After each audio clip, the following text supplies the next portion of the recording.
मैं अर्चना शर्मा आज कथा सागर में प्रस्तुत हूँ हिमाचल के सुप्रसिद्ध व्यंग्यकार डॉक्टर अशोक गौतम की व्यंग्य रचना अब चूहे प्रसन्न है लेकर। यदि आपको हमारे चैनल पर प्रस्तुत रचनाएं पसंद आ रही हैं, तो कृपया लाइक, शेयर और सब्सक्राइब कीजिए तथा नई नोटिफिकेशन के लिए बेल आइकन को दबाएं। कमेंट बॉक्स में अपने कमेंट अवश्य लिखिए।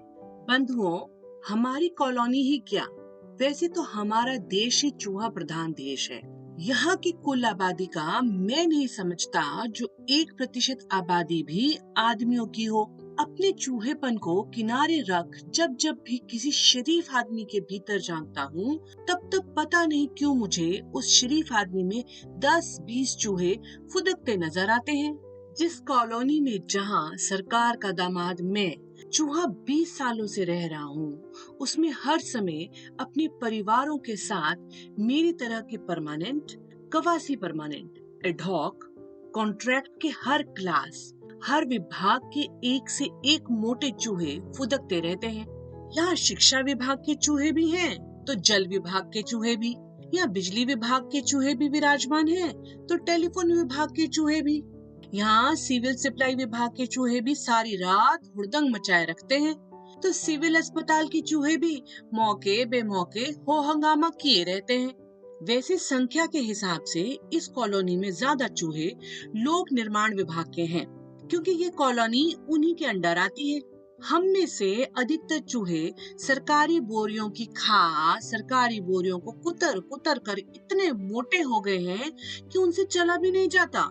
2 कदम चलकर ही उनकी सांस उखड़ जाती है। कुछ एक से तो अब अपना पेट भी नहीं उठाया जाता। इसलिए उन्होंने हर दम हर जगह अपना पेट उठाने को ऑफिस का प्यून साथ ले रखा होता है। जहाँ तक मेरी इंट्रो है, मैं क्लास 4 श्रेणी का शिक्षा विभाग का 50 साल का 20 वर्षीय चूहा हूँ। मेरी सबसे निचली क्लास होने के चलते मुझे ऑफिस में कुतरने के लिए कुछ खास नहीं मिलता। मेरे ऑफिस में बड़े चूहों से कुतरने से बच जाता है, उसे मैं खा कुतर लेता हूँ। जो कुछ नहीं बचता तो परंपरा निर्वाह के लिए उनके कुतरे को एक बार फिर कुतर लेता हूँ। हमारे ऑफिस में हर बार माल की भरी बोरियां उतरते ही उनका माल बड़े बड़े चूहे उनके उतरते ही कुतर लेते हैं। पर मैं फिर भी बहुत प्रसन्न हूँ कि चलो, मुझे मेरे पद के हिसाब से कुतरने को मेरे हक से ज्यादा ही मिल रहा है। जब मैं अपने विभाग का नया नया चूहा भर्ती हुआ था, उन दिनों विभाग में बिल्लियां अधिक हुआ करती थी। चूहे गिनती के होते थे। जो होते थे वे बिल्लियों से डर डर कर, छुप छुप कर विभाग का थोड़ा बहुता माल कुतर लिया करते थे। बोरी कुतरते हुए जब जो वे बिल्ली को देख लेते थे, तो उनके हाथ पांव फूल जाते थे। उन्हें लगता था कि लो भैया, अब होली नौकरी पक्की। कुतरते कुतरते अब कहीं नौकरी से भी हाथ न धोने पड़े। पर धीरे धीरे समय बदला, विभागों में बिल्लियों का मिजाज, रिवाज बदला और धीरे धीरे बिल्लियां चूहे होने लगी और चूहे बिल्लियां। बिल्लियों के डराने के दिन गए तो सिस्टम में चूहों के दिन फिरे, और फिर एक दिन वे भी दुम दबाए चूहों की नकल करते करते सच्ची के चूहे ही हो गई। सरकारी माल कुतरने को किसका मन नहीं करता भाई साहब। सच पूछो तो बिन दांत वालों का मन भी सरकारी माल पर दांत साफ करने को करता है। यही वजह है कि अब तो जो वे अवैध शराब पकड़ सील बंद स्टोर में रखते हैं, तो चूहे उसे चंद दिनों में ही पी जाते हैं। वे अवैध गांजा पकड़ उसे सील बंद कमरे में रखते हैं, तो चौथे ही दिन जब वे अफसरों की उपस्थिति में कमरा खोलते हैं, तो वहां के चूहे सारा का सारा गांजा पी चुके होते हैं। जहाँ चोर भी चूहे और काजी भी चूहे हों, वहाँ दूध का दूध, पानी का पानी तो छोड़िए, शुद्ध गाय के दूध का भी पानी होना तय है।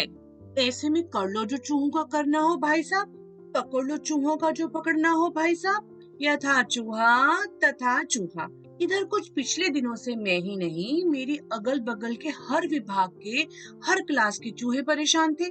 सबके मन खिन, दिमाग छिन्न भिन्न। बात थी ही चिंता खिंता वाली। सोए सोए भी गाते बजाते रहने वाली हमारी चूहा कॉलोनी में अब मातम पसर गया था।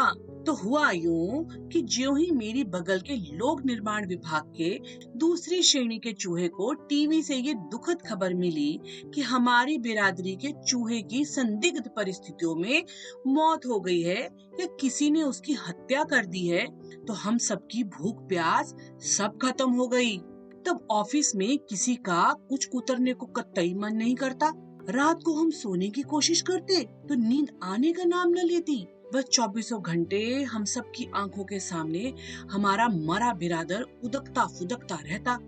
आखिर जब तनाव हद से अधिक बढ़ गया तो तय हुआ कि हम अपने बिरादर की मौत की निष्पक्ष जांच के लिए जुलूस निकालें, धरने दें।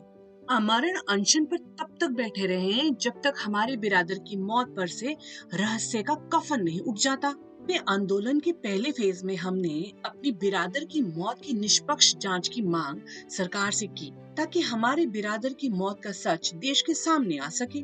और मजे की बात, हमारी मांग तुरंत सरकार ने अपने रजिस्टर में रजिस्टर कर ली।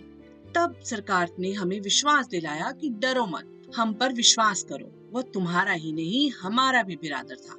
कल ही अपने पेटी भाई की पोस्टमार्टम रिपोर्ट आई है।